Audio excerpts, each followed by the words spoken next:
Praise the lord. ఈరోజు ఆదరణ కొరకైన దేవుని వాక్యము.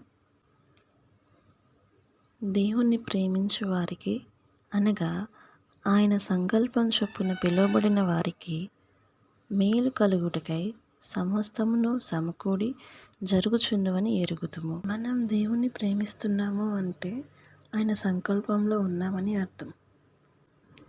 మన అనుదిన జీవితంలో ఎదుర్కొనే సమస్యలను చూసి ఎన్నో సందర్భాల్లో కృంగిపోతూ ఉంటాం. అయితే ప్రేమ స్వరూపి అయిన దేవుడు నీ జీవితంలో వచ్చే సమస్యలను చూసి నువ్వు కృంగిపోతూ సమస్తము సమకూడి మేలు కొరకే జరుగుతున్నాయని, మనం ఆయన సంకల్పంలో ఉన్నామని వాగ్దానం ఇస్తున్నారు. ప్రేమగల దేవుడు మన హృదయంలో సంపూర్ణ సమాధానం